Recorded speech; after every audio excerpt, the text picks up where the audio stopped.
Young hero Sri Vishnu, Rahul Ramakrishna, Priyadarshi గతంలో బ్రోచేవారెవరురా అనే సినిమాలో నటించారు.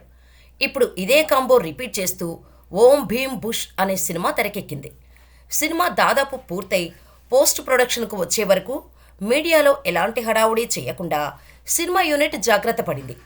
అలా 2 నెలల క్రితం ప్రేక్షకుల దృష్టికి వచ్చిన ఓం భీమ్ బుష్ సినిమా ప్రమోషనల్ యాక్టివిటీస్తోనే ఒక్కసారిగా అందరి దృష్టిని ఆకర్షించింది. టీజర్, ట్రైలర్ రిలీజ్ అయిన తర్వాత ఈ సినిమా ఎలా అయినా చూడాలరా అని యూత్ అందరూ ఫిక్స్ అయ్యేలా ప్రమోషనల్ కంటెంట్ ఉంది. హుషారు లాంటి యూత్ఫుల్ సబ్జెక్టు డైరెక్ట్ చేసిన శ్రీహర్ష కానుగంటి డైరెక్ట్ చేయడంతో సినిమా మీద అంచనాలు మరింత పెరిగాయి. మరి ఈ సినిమా ఎట్టకేలకు ఈ శుక్రవారం నాడు ప్రేక్షకుల ముందుకు వచ్చేసింది. మరి ఈ సినిమా ఎలా ఉంది, ప్రేక్షకుల అంచనాలను అందుకుందా లేదా అనేది ఇప్పుడు మనం రివ్యూలో చూద్దాం. తమ చదువులకు ఎక్కడ ఉద్యోగాలు దొరకవు అని ఫిక్స్ అయిన కృష్ణకాంత్ దుగ్గిరాల, మాధవ్ రేలంగి, వినయ్ గుమ్మడి ముగ్గురు కలిసి ఒక యూనివర్సిటీలో పీహెచ్డీ చేయడానికి జాయిన్ అవుతారు.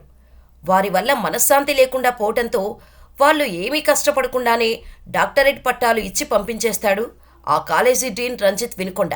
ఇక ఎలాగోలా బయట ప్రపంచంలో బతకాలని భావించి వారిలో వినయ్ ఊరికి ముగ్గురు బయలుదేరతారు. అయితే డీజిల్ అయిపోవటంతో మధ్యదారిలో భైరవపురం అనే ఊరిలో ఆగాల్సి వస్తుంది.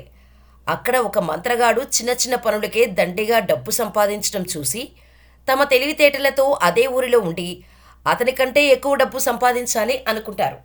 అలా అదే ఊర్లో bank bros A to Z solutions పేరుతో ఒక టెంట్ ఏర్పాటు చేసి అక్కడే స్థిరపడతారు. ఆ ఊరిలో ఎవరికి ఎలాంటి సమస్య వచ్చినా తమ తింగరి పనులతో వాటిని క్లియర్ చేస్తూ ఆ ఊరి మొత్తానికి దేవుళ్లుగా మారిపోతారు. వీరి వల్ల తన వ్యాపారం దెబ్బతిందని భావించిన మంత్రగాడు వీరందరినీ పంచాయతీలో నిలబెడతాడు.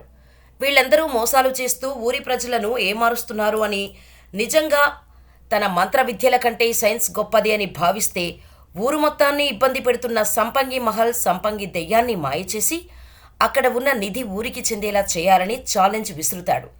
సంపంగి అంటేనే ఆ ఊరు మొత్తం హడలిపోతున్న నేపథ్యంలో ఈ ముగ్గురు ఆ ఛాలెంజ్ స్వీకరిస్తారా? ఎందుకు సంపంగి ఆ ఊరి వారందరినీ ఇబ్బంది పెడుతోంది లాంటి విషయాలు తెలియాలంటే సినిమా చూసి తెలుసుకోవాల్సిందే. కథ మీద, కథనం మీద ఎక్కువగా ఫోకస్ చేయకుండా ప్రేక్షకులను నవ్వించడం మీద ఎక్కువగా ఫోకస్ చేశారు. ఆ విషయంలో పూర్తిగా సఫలమయ్యారు. శ్రీవిష్ణు, రాహుల్ రామకృష్ణ, ప్రియదర్శి ఇలా ముగ్గురు కామెడీతో ఒక ఆట ఆడుకోగల టాలెంట్ ఉన్నవారే. వారి కోసమే ఈ క్యారెక్టర్లు రాశారు అన్నట్టు తమ తమ క్యారెక్టర్లలో చెలరేగిపోయి సినిమా మొత్తాన్ని ముగ్గురు భుజస్కంధాల మీద నడిపించారు. సినిమా మొదలైన తర్వాత ఈ ముగ్గురు కాలేజీలో చేసే హడావుడి, ఆ తర్వాత ఊరిలో ఎంటర్ అయ్యే వరకు జరిగే పరిణామాలు ఆసక్తి రేకెత్తిస్తాయి. ఊరిలో ఎంటర్ అయిన తర్వాత ముగ్గురిలో ఇద్దరికి లవ్ ట్రాక్స్ ఏర్పడటం, ఊరందరి సమస్యలు తీరుస్తూ ఊరి మొత్తానికి దేవుళ్లుగా మారిపోవటం మరింత ఆసక్తి రేకెత్తించేలా ఉంటుంది. సినిమాలో ఈ సీన్ ఇప్పుడే ఎందుకు వచ్చింది, ఆ సీన్ ఇక్కడ రాకుండా ఉండాల్సింది కదా లాంటి లాజిక్స్ పక్కన పెట్టి చూస్తే ఆద్యంతం కడుపుబ్బా నవ్విస్తుంది. నిజానికి కొన్ని చోట్ల చాలా జాగ్రత్తగా వింటే తప్ప జోక్స్ అర్థం కావు. ఇక ఇంటర్వెల్ తర్వాత వచ్చే దెయ్యం ఎపిసోడ్ అయితే ఆద్యంతం నవ్వులు పూయిస్తుంది.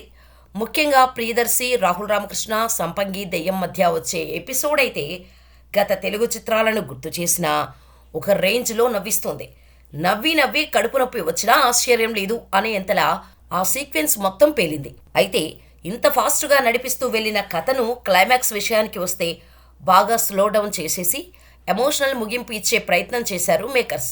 అయితే ఇది కొంచెం లాజికల్గా కన్విన్సింగ్ అనిపించదు.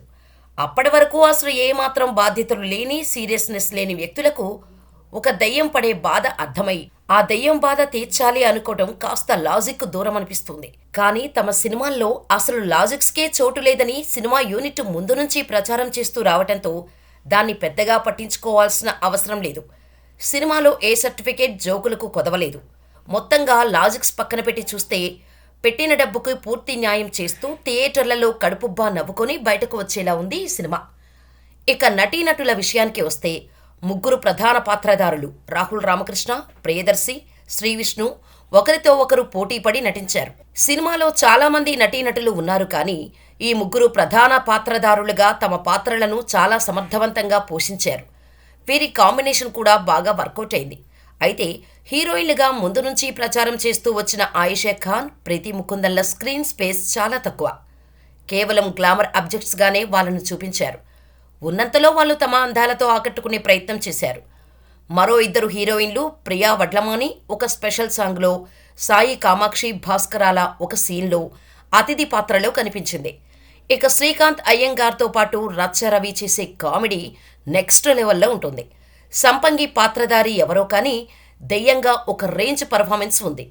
ఇక టెక్నికల్ టీం విషయానికి వస్తే సంపంగి మహల్ అనే ఒక ఊహాజనిత మహల్ని సృష్టించడానికి ఆర్ట్ డిపార్ట్మెంట్ పడిన కష్టం ప్రతి ఫ్రేములో కనిపిస్తోంది. ఆ కష్టాన్ని తన కెమెరా పనితనంతో మరింత అందంగా చూపించడంలో సినిమాటోగ్రాఫర్ రాజ్ తోటా సఫలమయ్యాడు. మ్యూజిక్ డైరెక్టర్ సన్నీ అందించిన పాటలు కొంత క్యాచీగా అనిపించకపోయినా తెర మీద మాత్రం బాగున్నాయి.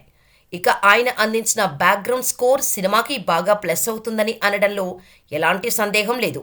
యూవీ వాళ్ళ నిర్మాణ విలువల గురించి చెప్పాల్సిందేముంది? ప్రతి ఫ్రేమ్లో రిచ్నెస్ కనిపిస్తుంది. ఫైనల్గా చెప్పాలంటే నో లాజిక్స్, ఓన్లీ మ్యాజిక్. పెట్టిన డబ్బుకు ఫుల్ పైసా వసూలు మూవీ. జాతిరత్నాలు, సామాజ వర్గమనల ప్రేక్షకులందరికీ రీచ్ అయ్యే సినిమా ఈ సినిమా.